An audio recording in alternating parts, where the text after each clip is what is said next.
Good morning. Kelly Akers here again. I'm starting a nonprofit organization for narcissism awareness. I also own a painting company called Kelly's Painting and Cleaning Services, LLC, here in Norwalk, Ohio. And just coming on today to talk about the difference in the way that I look today than in the past 2 weeks. So every single time that I have done one of these videos, I have done these videos completely without makeup, without getting dressed up, without anything. And one of the main reasons why I wanted to do that was because every single time that I am stuck in a narcissistic situation, it physically wears on my body. And I can tell it, and I can feel it. And so is everybody else in this world dealing with the same situation.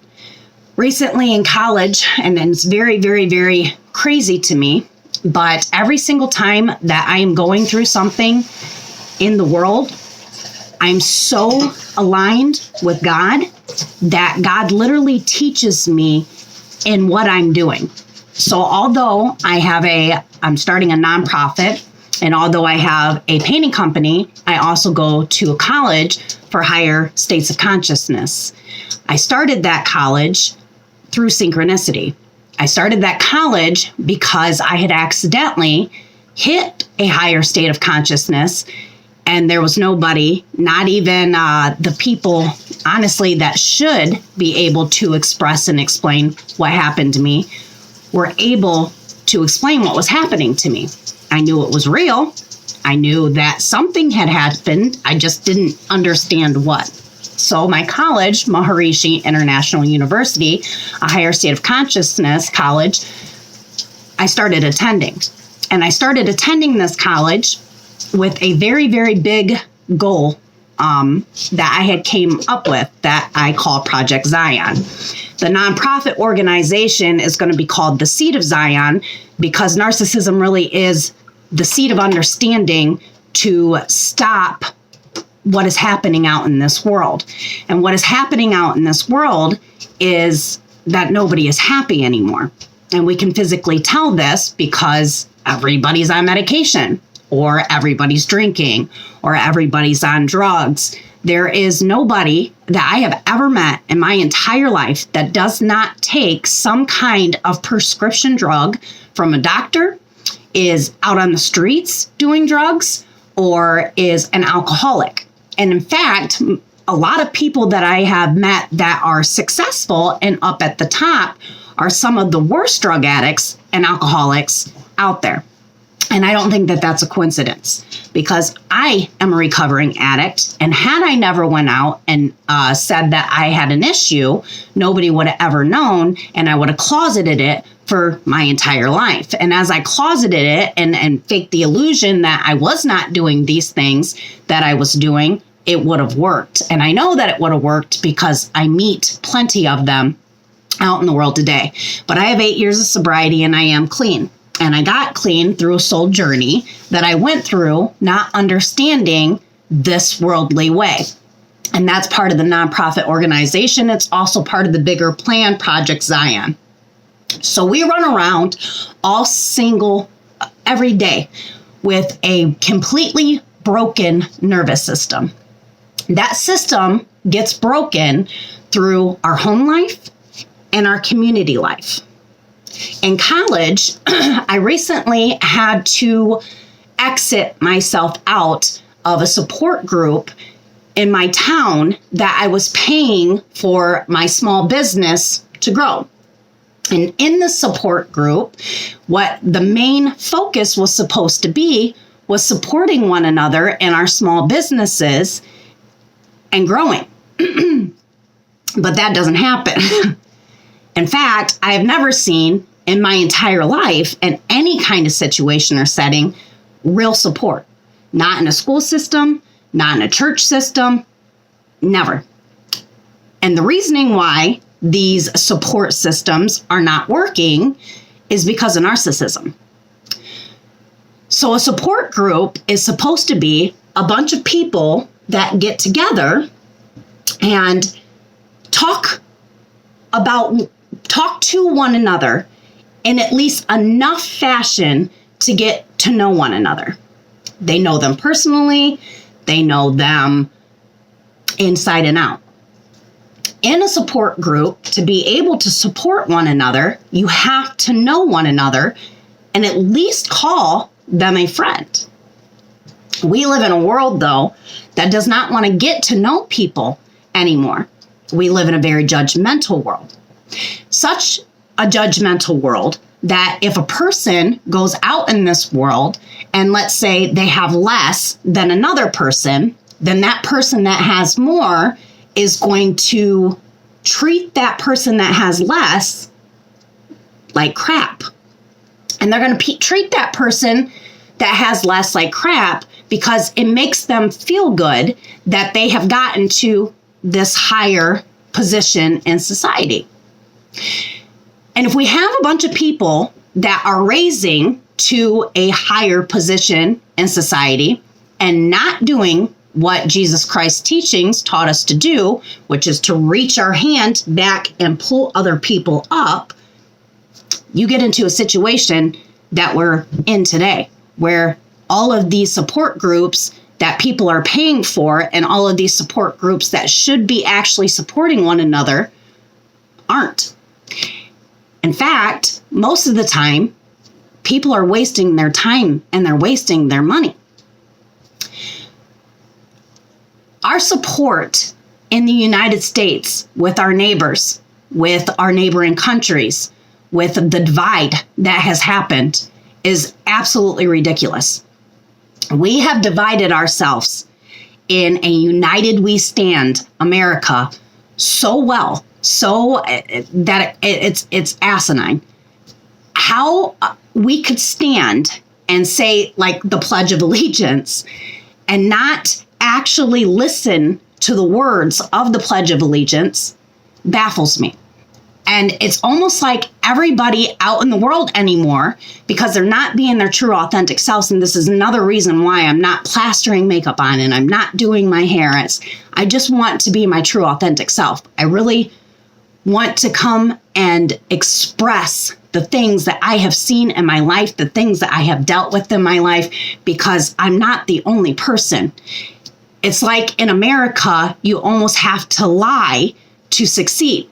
So everybody wears this mask of they're happy because they have materials. And these materials, although they do not make them happy, they can't go back and they can't say, even though I have all these materials, I still haven't figured out happiness, I'm still miserable. Nobody can say that because their pride and egos have inflated so highly that one can't be beneath another. So in a support group or a support setting where people are supposed to be supporting one another, we can't even do that because we have narcissism embedded so heavily in society that everybody is one up, trumping one another, trying to get above one another, even if you're doing everything right. Let's say that I'm in a support group and my business is doing very well. This actually will offend the other people in the support group. Instead of these other people supporting you and saying, oh my God, you made it. They're going to start acting weird. They're going to start treating you oddly. You're going to start raising your hand for questions and being ignored. You're going to be looked at in an oddity if you ask a question like you're dumb. And people love to belittle and to dumb other people down and to say weird innuendos that you pick up on. For instance, if like you misspelled a word or something one day, then, that support group stands up and they say something along the lines of, how can a person even start a business if they can't spell? This actually happened to me. And what really cracks me up about this situation is I'm 3 years in my bachelor's in college. I'm a very educated person. The reasoning why I have not been able to speak is because of narcissism. So I'm actively in my life trying to walk the same walk as the man they call Jesus Christ. A long time ago, I realized while I was in a church setting, this narcissism. I just didn't have a name for it at that point in time. I realized that everything that was being taught was not actually being done in the church. Judgment is a great example of that. And then I go and I read more into my Bible, and I find out that Jesus himself told us not to become teachers and rabbis. And this is a shock to me. How can we sit in church, hold a book, say that we represent this man, we believe in this man, but yet not listen to the teachings in which this man said? So if this man told us not to be a teacher or rabbi, there's got to be a reason for it, right? But in every church setting, there's a hierarchical system. Jesus taught equality. He taught that if a person was wealthy, that they were supposed to give their wealth to the poor. I start noticing this. My church was a multi-million-dollar church, the last church that I was in. Very large, very wealthy crowd. Everybody was still wealthy, and there was still poverty going on. It made me go down a very, very long soul's journey of trying to find answers to questions that literally plagued me for as long as I can possibly think of. And I found those answers. I am in a higher state of consciousness. I have been in a higher state of consciousness for probably about 8 years now. In that higher state of consciousness, I tell people that it's literally like a veil got lifted for me, like God gave me a new set of eyes to see from. I call it the zoom in, zoom out. So all of us are always zoomed in onto our own one life. We're only concerned about that one life. We're only concerned about our conventional way of thinking, which is my feelings dominate everything. And my feelings are the forefront of everything in my life. What I feel, who makes me feel a certain way, these are the people that I surround myself with, because my feelings dictate everything that I do. In the zoom out, a post-conventional thought process, a higher state of consciousness, you no longer look at just your life anymore. You look at the whole of everything. I've always been an empath. So I've always been able to feel other people's emotions. I've always been able to go into a room and literally by somebody's look on their face, I can just feel it. The energy. You can feel this too. They literally have a saying that says, if I walked in this room after a fight, the tension was so heavy in the air, I could cut it with a knife. Well, folks, that's energy. 10 years ago, when I started to talk about a lot of these things, nobody believed me. It was so post-conventional to the conventional way of thinking that was in America that I don't have any family left. Literally, my entire family I've had to block because I'm a good person. And I say good things, and I love, and I give, and I try to make everybody around me feel joyful and happy. And all of that giving was not being gave back. And I came to that post-conventional understanding of I am depleting myself with no comeback to. And by the time that I had 5 children and was in my 3rd narcissistic relationship and my 3rd narcissistic family setting that I had to get myself out of, a cycle I kept seeing happening in my life, I didn't know how to say the things that I'm saying now. I accidentally hit this higher state of consciousness through suffering. When I was in Michigan, I owned a cleaning business and it was very successful. And I made decent money. But to make that decent money, I had to work very, very hard. Sometimes 90 hours, if not more, a week. And I had a beautiful home and 2 beautiful brand new cars.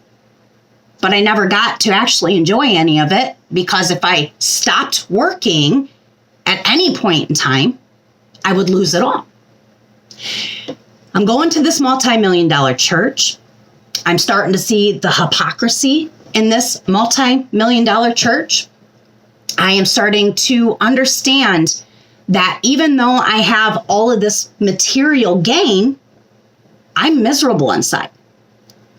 I'm so miserable at this point in time. And so I was alone as well, too, because here's the other thing that happened. All of the family that I had that surrounded me was toxic, and they lived in toxicity and poverty. And as I moved up that success ladder, I took my family with me. I raised all my brothers and sisters. My mother and my father have lived with me multiple times. My mom lives in Indiana still to this day because I set her up when I was like 21 years old to live in Indiana, where she is still at. So I'm climbing up this ladder, and I'm climbing up it because I have a good heart, because I see all of the misery and the poverty that my family's in, and all I want to do is be like the hero. I want to be the person that broke the chain.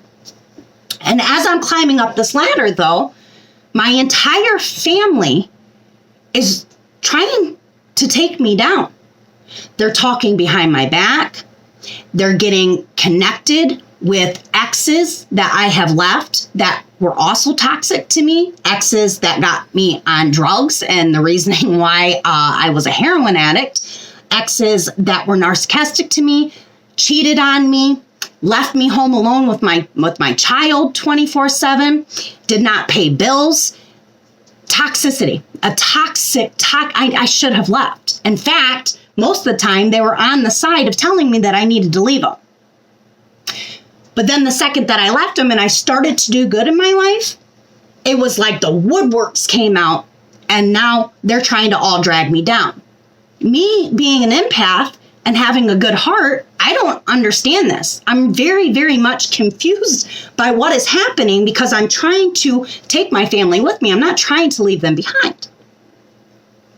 As I'm trying to take my family with me and they're dragging me down, they're dragging my mental down too, over the confusion of, why is this happening to me?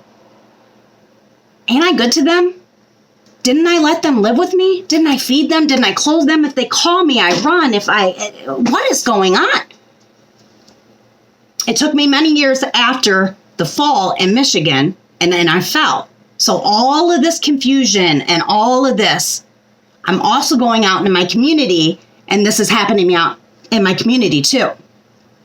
The house that I bought was a brand new modular trailer. Nobody had ever lived in it before. And the owner of that modular trailer constantly was trying to wrap me up in some kind of way to make me pay more money. I'm like 26 years old at the time, and I'm working 90 hours a week just to try to keep up with the expense of these bills in Michigan. I would be $150, $200 short on a $1,200 month of the payment for the home and the lot rent for where it sat at. She would take my check, but would not actually deposit it in.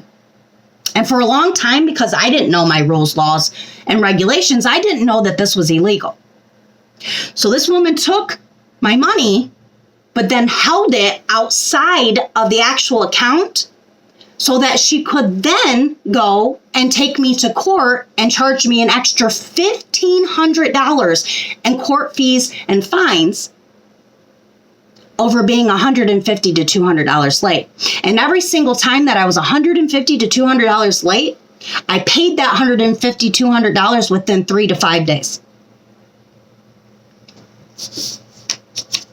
I find out later after I crumbled and fell, shoved everything into a storage unit and moved to South Carolina, that the section of property that my trailer sat on was a nicer section. And she was trying to plot her family into this section. She wanted me out so that she could put her family in so that they could all live together. And this is why she treated me the way that she did. On top of treating me the way that she did, she was jealous because I was young and I was being successful and I was trying to make it and I had children and I had a life and I was living it. This bothered her because she was still stuck in the situation that she was in. She hadn't rose above. Here I am, half her age, coming in. This is where she's at in life. I'm just starting in life and I've already gotten to where she's at 50. This happens between fathers and sons all the time too, as something I've noticed along the way. And like I've said, I have no real plot or plan on how this is all going to go out. I'm just trusting in God and I'm speaking because narcissism has literally shut me from speaking my mouth, afraid of losing friends, family, jobs. Like for instance, piss a bunch of people off, they're not going to refer you anymore. They're not going to speak good about your business. They're not going to, in fact, they're going to blackball you. So you tell the truth to somebody like, hey, that wasn't very nice what you said to the other person in our support group. Why do you attack this other person when we're supposed to be a support group? As an empath, as I'm sitting in the support group setting, if you're going to treat this person like this, you're going to treat me like this. So I get this feeling and I can't speak. In my college, it talks about this right at the same time that I'm going through this. It talks about how in life and how universal laws and how this all works and how this all goes. If you are in a circle of people that judge, that are not righteous, that are dragging one another down, that are not supporting one another's businesses in the way that they should, if you stay in that cycle and you never stand up and you never say, that was really wrong of you to do that to this other supportee. This is a support group. We're supposed to be supporting one another, referring one another, building one another. You advertise this. I'm paying for this. If you do not stand up and say that's wrong, so I'll be the first to say it right now, it is not right for one person in a support group to constantly downgrade another person. It's the most wrong thing you can possibly do in support group, especially if you've been in that support group for a very long time and it's like your support group. If it's your support group, you should be tending to these souls. You should be adding to them, sharing their stuff, liking their stuff, talking underneath it. And one of the reasons why I've exited myself out of the support group setting is because I didn't see that. In fact, I seen exactly the opposite. I seen a bunch of girls literally trying to high school still. It's like never got out of high school. If you don't stand up and you do not say, that was wrong, then you're going to get stuck in that cycle. And not only are you going to get stuck in that cycle, you're going to become exactly like them. And that's what's happening out in this world. We have so many people on the hierarchical scale that are up here with all of these materials, believing that they're better than somebody else because of their materials. They're smarter than somebody else because of their materials. This is far from true. Folks, we die. You can't take any of this stuff with you when you die. And where is your soul going to go when you die? If you spent all of your time accumulating materials on this world and you have never focused inwardly on where this is going to go, death is going to be very, very scary for you. The nonprofit organization, this narcissism awareness, is to support the understanding that narcissism is literally embedded into our culture. You can't escape it. So as we're all out here confused at what a narcissist is, how are they a narcissist, who's a narcissist, who's not, I'm here to tell you we all are. We all are. And we all are narcissists because we're not listening to the teachings of the mans that we have in every church on every corner. The teachings are literally multiply stacked in every town, in every part of America. There's a part in the Bible that scared the shit out of me when I was a kid. When I was a kid, I had a small church in LaGrange, Indiana, that I would go to, that my aunt would take me to. It was an apostolic church, holy rollers, people called them, very eccentric Christian followers. They don't cut their hair, they wear dresses, they don't wear makeup. There's a lot of good reasonings as to why they don't do this, and I understand it. I also understand from an outsider's point of view how they could seem eccentric. And to be honest with you, they are. And to be even more honest with you, some of the things that I don't want to say that they're not real, because they are real, but they are exaggerated. And this exaggeration is affecting too, but that's a different subject. So I'm going to school, or I'm going to church, and I'm in the seat, and I hear my pastor say something along the lines of, at the end of this generation, for many will come in my name and say, but didn't we cast and rebuke? And didn't we prophesy? And didn't we do many works? And I will look at you and I will say, depart from me, you makers of lawlessness, for I did not know you. This should scare the shit out of everybody. And I understand why the Lord is not going to recognize certain people. And I understand why that saying is in the Bible. And I understand why, because that saying scared me enough that I asked the right questions during prayer and meditation and got the right answers. And I also got what mystics call the light. And I shouldn't even the light, because it's real. When I close my eyes, I don't see darkness anymore. I see prism light. I don't just see prism light. I see many things. All of the things that you see on TV that monks can do, so can you. When you close your eyes, you don't just have an imagination. You actually have a gland that, if it is ignited, will show you many things with your eyes closed. Give me 1 second.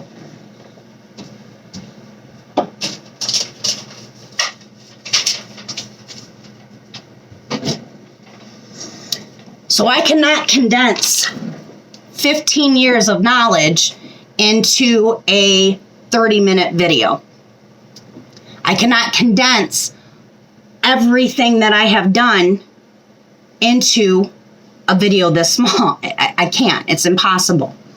But for at least 10 years of my life, I have actively been trying to go out and show people about this light. Because I was so mocked, ridiculed, and made fun of, called schizophrenic by my own family, I knew better than to come directly out with the truth.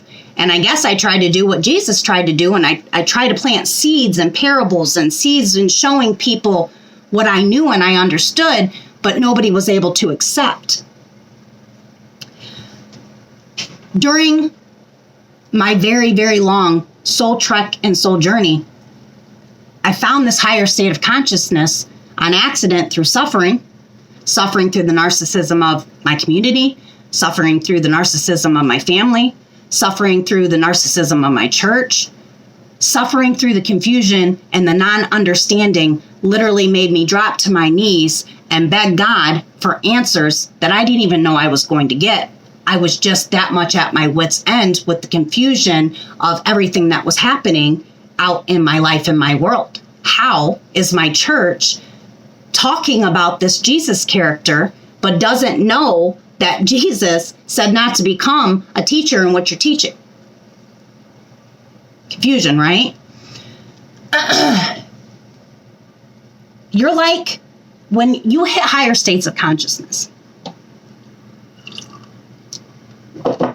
you'll be like Shrek, like an onion, layer by layer by layer by layer by layer, veil by veil by veil by veil by veil.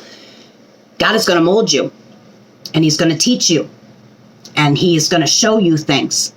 And every single last thing that Jesus Christ taught in the Bible, if you apply that message to your life, you're going to reach these higher states of consciousness too.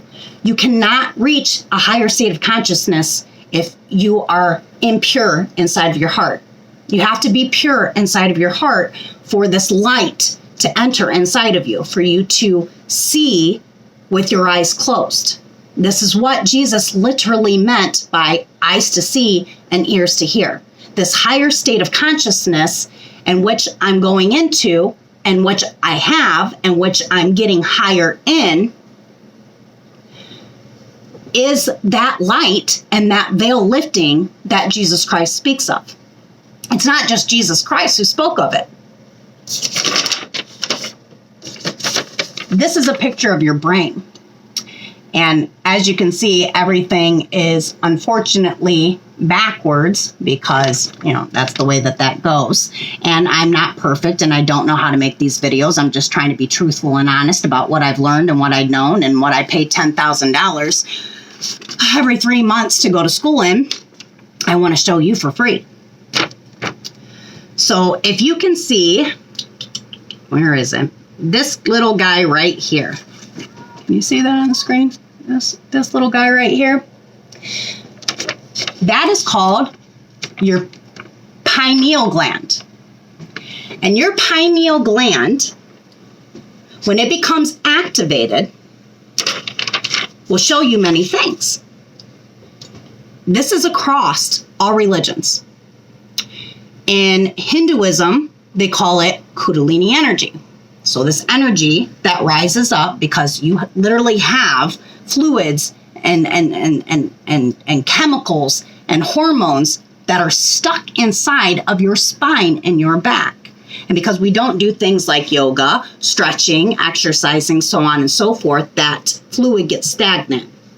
But if you can unstagnate that fluid and purify your heart and your mind, and you start actively looking for God, that fluid's going to start rise.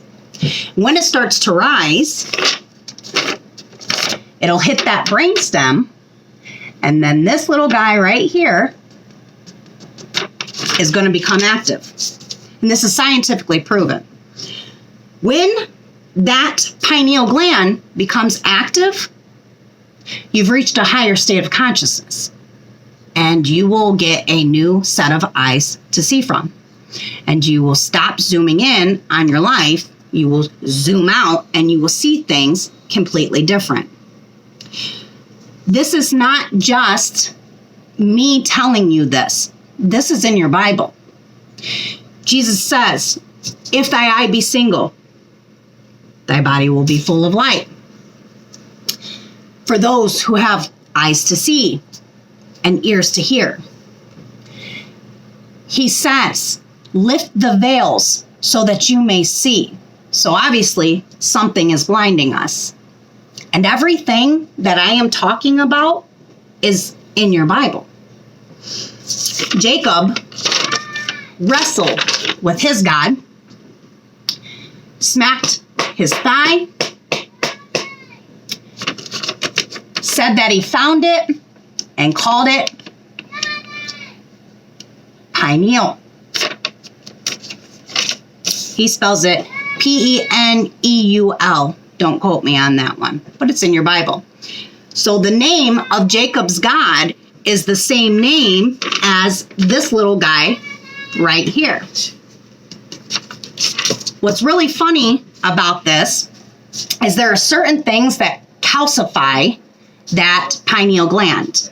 And as it calcifies, it will not work. Things that calcify it are fluoride.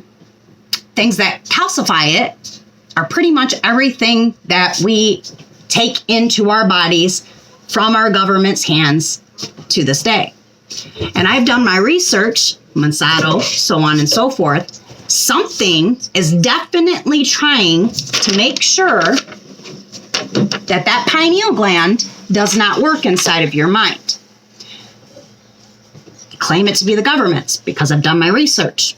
Why, if we wanted a better world and a world that is heaven on earth, or if we were following Christ's message for equality and one not being above another, why do I see kids starving in Africa? Why do I see kids starving in Pakistan? Why do I see wars? Why do I see we have so much abundance? What is happening? Why do I see such luxury, such lavish, I mean, wow. And then I see children literally not able to even get an apple to eat. So this person has 60 different homes.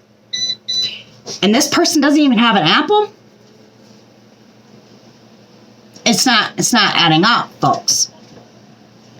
As Jacob called this pineal gland, and as everything in our world tries to stop this pineal gland from activating the different states of consciousness that a person like Jesus Christ would have been in to a person that's in a state of mind that is normal in our world right now would be completely different. And the reasoning why Jesus was capable of doing what he was doing was because he activated this as well too. And this light he was trying to give to other people too. Now it's been 3,000 years since that man's been on the scene. 3,000 years. I see churches on every corner. I literally see Christianity across the world. I speak to people in every single country in this world. There's not one country of people that and every single last one of them people are Christians. I have actually never met a person that really practices besides Hindus. I have met some Sikhs, so on and so forth out in the world, but not very often. And even those people will tell you that they believe in Christ. Because in Hinduism, Christ is actually a part of their religion. We're not told this because we're lied to. And everything that Jesus taught you, we're being taught the opposite of. Jesus told you to love your neighbor. That's not just the person that sits next to you. That's your neighboring country. That's your neighboring world. That's your neighbor in any sense of the matter and meaning. It doesn't mean just the person that lives next door to you, and we don't even treat the person that lives next door to us good in America. Let's be honest. Let's be real. If we do anything, we covet them. We go outside, we see that John Blow got himself a new snowblower. Now I have to go and get a new snowblower because John Blow has one, and if John Blow has one, then I need a better one.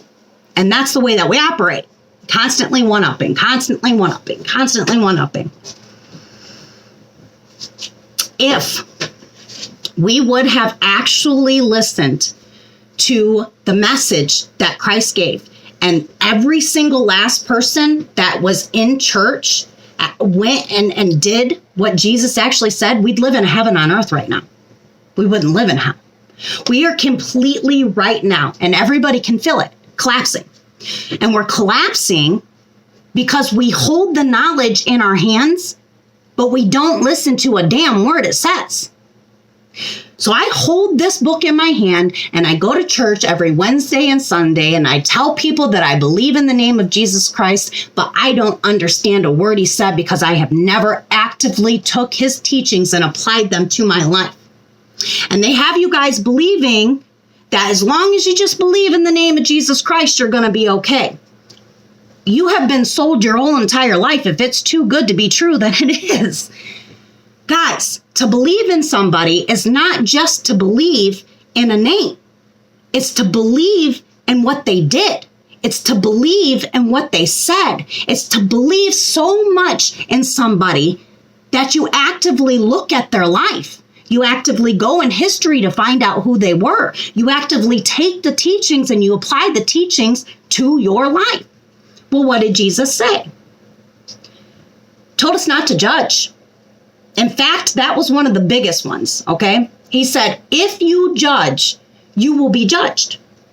He told us to seek wisdom and knowledge. And he told us to love our neighbor. How do you seek wisdom and knowledge and love your neighbor if you are not seeking the wisdom and knowledge of your neighboring countries and trying to understand them? How do you love your neighbor if you're one-upping them every time they buy something or whatever? How do you love them? You're supposed to love your neighbor as yourself. How do you love, like Jesus told you to, if somebody's in a support group and you're not supporting them? How is that love? It's not, folks. And that illusion is taking over the masses. And when I say taking over the masses, I mean taking over the masses. And I'm just now to the point in time in my life where I can't take it anymore. I've sugarcoated for 10 years trying to give this information out to people. We don't have much time left. It is so bad out here. I do not want my children to go out in this world and to figure out what I had to figure out. And that's that this world is a fucking crock of shit. It's a lie. It's an illusion. And it's nasty and ugly, and everybody's nasty and ugly to one another. In my nonprofit organization, the Seed of Zion, this narcissism awareness, I want to build an actual support system. Not one where we just say that we're supporting one another, but we're really not. We're really just tit for tatting, and we're playing high school mean girl and the cool girl and one above the other and all the stupid shit that we do. An actual support group. One that supports a person's nervous system. Because the reasoning why I'm not able to talk is because of my own nervous system being shattered by narcissism. A narcissist cannot listen to anybody else speak. They talk over top of one another. They literally will steal the entire conversation. You will know that you are speaking to a narcissist because you will not get an edge word out. And when I say not an edge word out, I mean not an edge word out. You could go and even try to compliment them on their story, and they'll come up with another story because their main concern is attention. So as long as they get that attention, they're happy, and they're constantly trying to grab at that attention. Well, that's the whole world right now. The entire world right now is narcissistically trying to get that attention. So much so that they're wearing masks out in the world just to get it. Nobody's doing the inner work. Nobody's really doing anything that they're supposed to be doing. We're just out here wearing career masks. I'm a doctor. I'm a lawyer. I'm a shaman. It goes on and on and on. And these masks are killing us. And I'm really seriously, and I know that I'm a little bit angry sounding when I talk about this. And it's really because I can't sugarcoat anymore. I can't put anything out anymore. It has to be directly spoken about because it's just too far gone. And because when you're in college for 3 years on an Ayurvedic doctorate path, and you are going out into your community and you can't seem to link up with the person that is supposed to be on the same page as you, there's an issue. And the reasoning why we couldn't link up is because she didn't do the inner work. She just wore the mask. And I'm not trying to say that she didn't have good intentions, because I have definitely realized that there are many, many good intentions gone wrong. Let me give you an example. I have good intentions and I go out into the world and I want to make a change. I found confidence. Okay. So I was made fun of real bad in school. People didn't like me. And when I grew up and I became an adult, I found confidence. Not only did I find confidence, but I have a natural knack of mystical things. I have a natural knack of astrology. I like these things. I like this image. You start to see hippie type people on. I like the way that they look. And you start applying all of this to your life because you like these things. And that's great. That's absolutely the way that it's supposed to go. But now you're into this image, this illusion of what this person is supposed to look like, what this person's supposed to act like. It's like a box that we set for people. So if I am a holistic person, or I am a witchy person, or I am a natural gardening, then I got to look like a hippie. Have to, right? So we start putting on these images, putting on these masks, putting on these illusions, so on and so forth. The good intention that you had at first was to go out and to give the confidence in which you found to the other people that you know are suffering without that confidence. Along the way, you get successful. You start a business, you start getting clients. But then here comes somebody that shows you that you might not know what you believe that you know. That somebody actually could help you to know what you need to know. You kind of skipped the inner work. A person comes to you who's done the inner work. You get caught up in a situation where you can't lie. You can't overly talk a situation out. You've been shoved in a corner and there is nowhere else to go. It's a concrete, simple answer. And instead of just simply saying, hey, I don't know about that. What do you know about that? Let's talk. What? You got a light? Explain this to me. We can't do that because the image that we built up is going to shatter our pride and ego that we didn't know something that we might have should have known. And it could have been that two different people linked up and helped one another. But we can't do that either because I got to be the big dog. Can't have somebody else come up underneath me. I got to be on top. I have to be number one. That's the hierarchical system in which we're taught. But what ends up happening to the person that keeps trying to stay on top? What happens to that person when the next person comes and puts them in that corner? What happens when they can no longer hold the mask anymore? Because it will. Eventually, somebody else is going to come along and they're also going to notice, you should know this. And why don't you? What happens then when we finally get outed out of our illusion? We crumble and we fall. We crumble and we fall because of the pride and the ego that we have built up that is so strong and so big and so illuged into this version of who you are. So illusioned into this version of who you are that another person cannot advance that who you are. And that's sad. And that's the world that we're living in.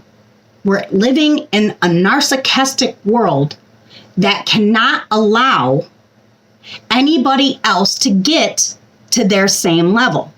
So the highest narcissist out there, and Trump is definitely a narcissist, but there's plenty higher than Trump. But let's use Trump for an example.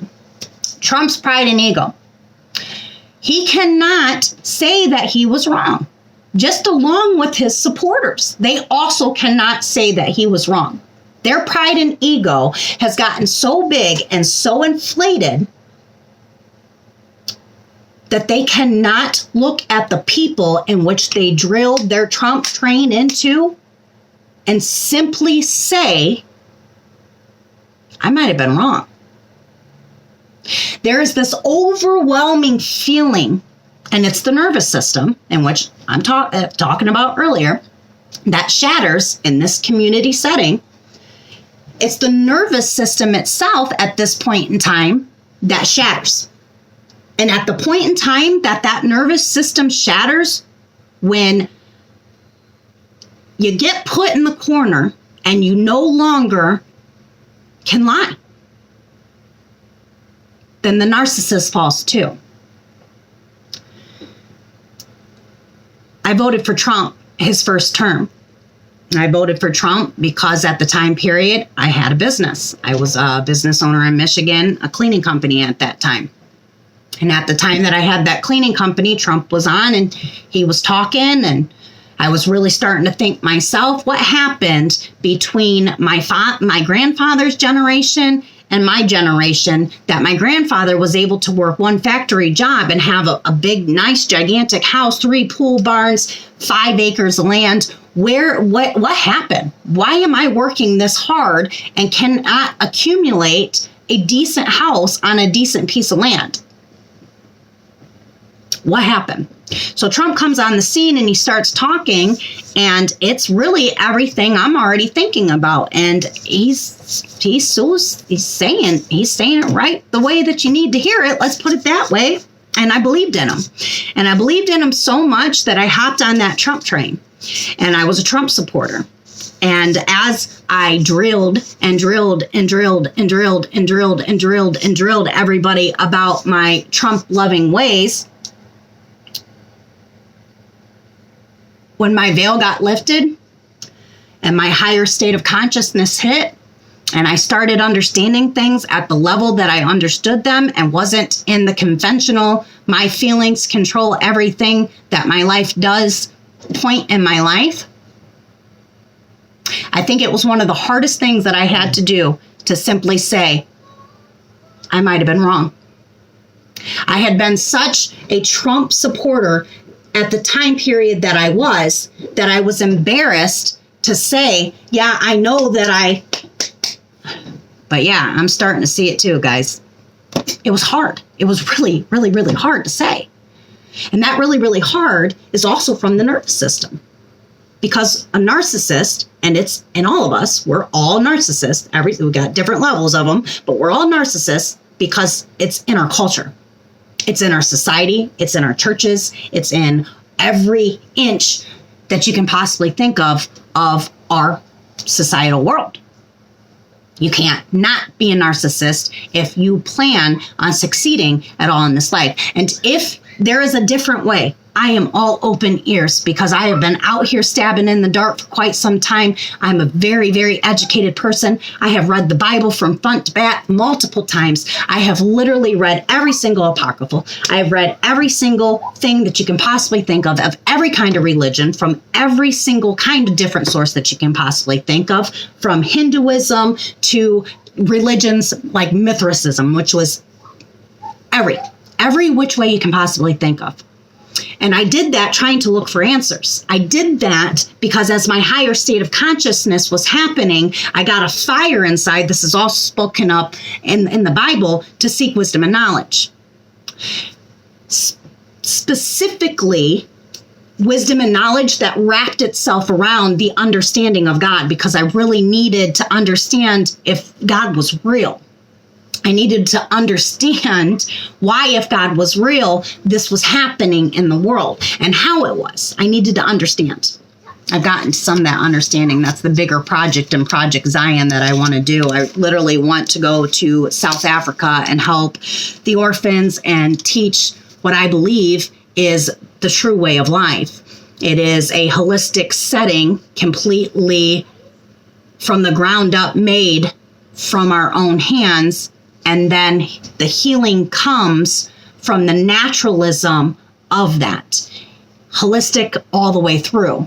We grow every tree that bears fruit, every berry bush, every herb. We make our own tinctures. We make our own salves. We make our own medicines of every sort. Of course, we use medication that's from doctors, so on and so on, but as a last resort. We try to holistically, from the root inside, figure out what is wrong and then fix that so that the person does not have to be on any kind of medication, drugs, so on and so forth, as they leave out of my holistic setting. Robin Hood effect. I want to take from the rich, basically, and give to the poor children and orphans in Africa, all across the world, all across the world. I want to deed out land to them that is self-sufficient, land that has every tree that bears fruit, berry bush, nuts, berries, water sources, but all of this natural, nothing, that would be hooked onto a grid, something that they could actually do for themselves. Because here is one of the biggest things that when you reach that higher state of consciousness, that you start understanding, we have more than enough. We have more than enough. The mere fact that there are kids out there starving doesn't even make sense. And the mere fact that we are a society that finds it okay for one person to own 30 houses and for another person not to own anything at all, not even to be able to eat an apple, doesn't make any sense to me. I speak to a lot of people in different countries, so I see a lot of stuff that's happening in Africa, and here's another thing that really baffles me.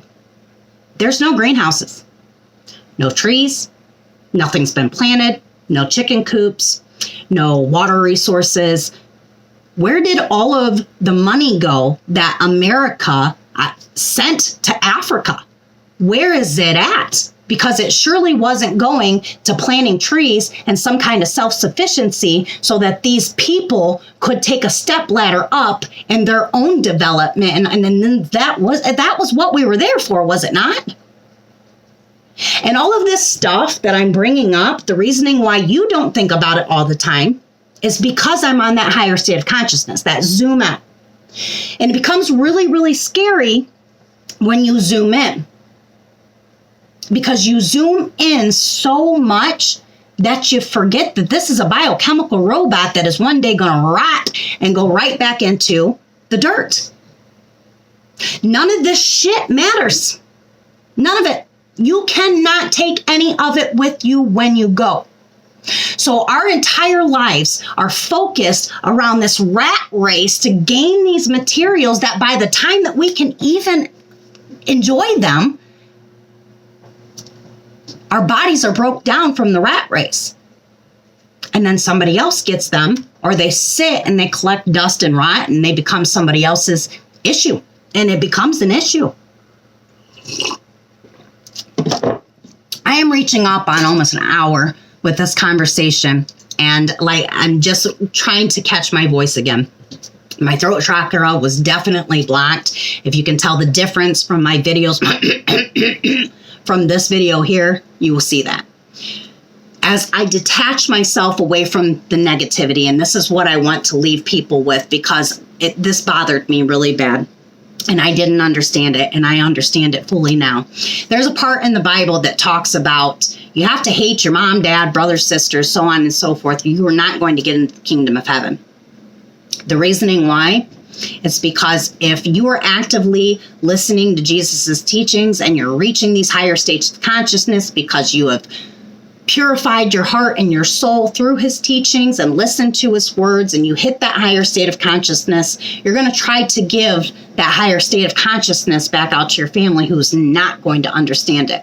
And because of narcissism and because of their fear of you becoming better than them, for instance, like in a father and a son setting, the son starts to grow up and he hits to the father stage and level. They work at the same factory together.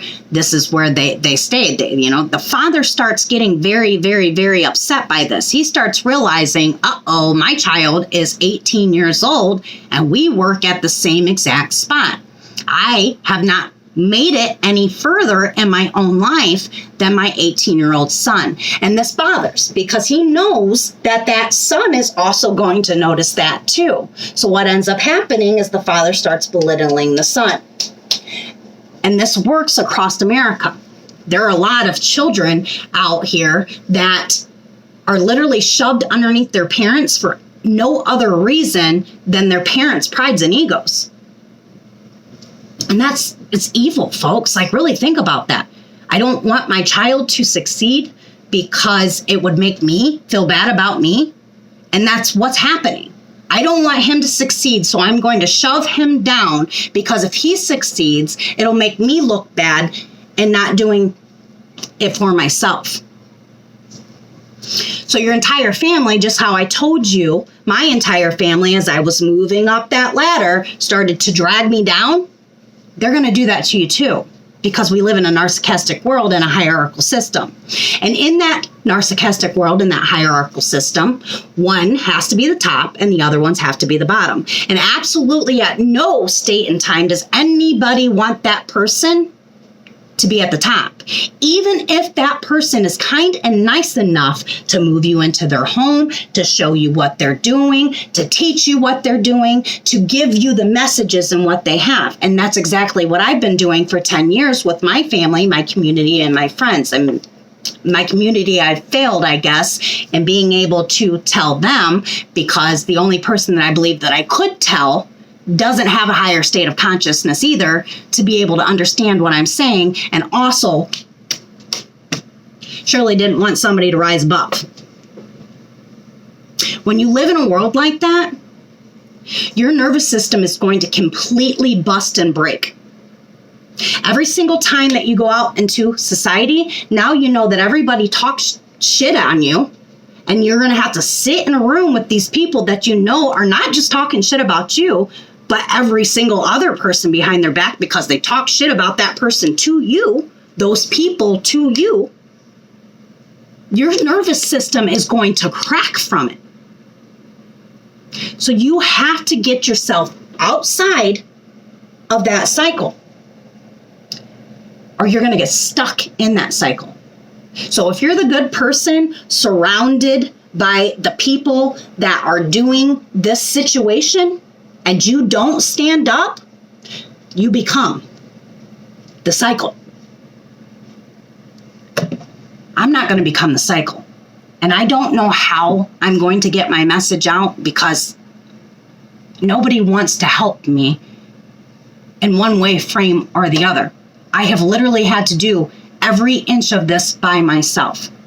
And that's even a larger story than that. And like I said, I'm just going to piece this out as I go. But I've had to do this all by myself. And I'm praying that God is going to give me the strength to help save other people, because we don't have to live like this. We could all live in a heaven on earth right now. Right now. We could all stop right now and start gaining towards a better earth. One where Jesus Christ's teachings are actually taught in the ways that Jesus Christ teaches them. The reasoning why Jesus Christ told us not to become teachers and rabbis was because you will mislead and teach people wrong. If you can't do the one thing that Jesus said to do, then the whole foundation crumbles. And he even explains this too in his parables. He tells you have to have a foundation. Well, if the foundation isn't listening to the one small teaching that he gave, then how can we build something real? You can't. And that's why this entire America is nothing but a sleight of hands illusion. Looks real pretty on the outside, but everybody's medicated, ill, drugged, sexually perverted on the inside. If you are the empath, scared shitless right now to stand up, and you are in a situation where you see a lot of negativity and a lot of bad happening, and you don't stand up, you're going to become exactly like them. Not only are you going to become exactly like them, but you're going to have a nervous system so shook that you will never find inner peace and happiness.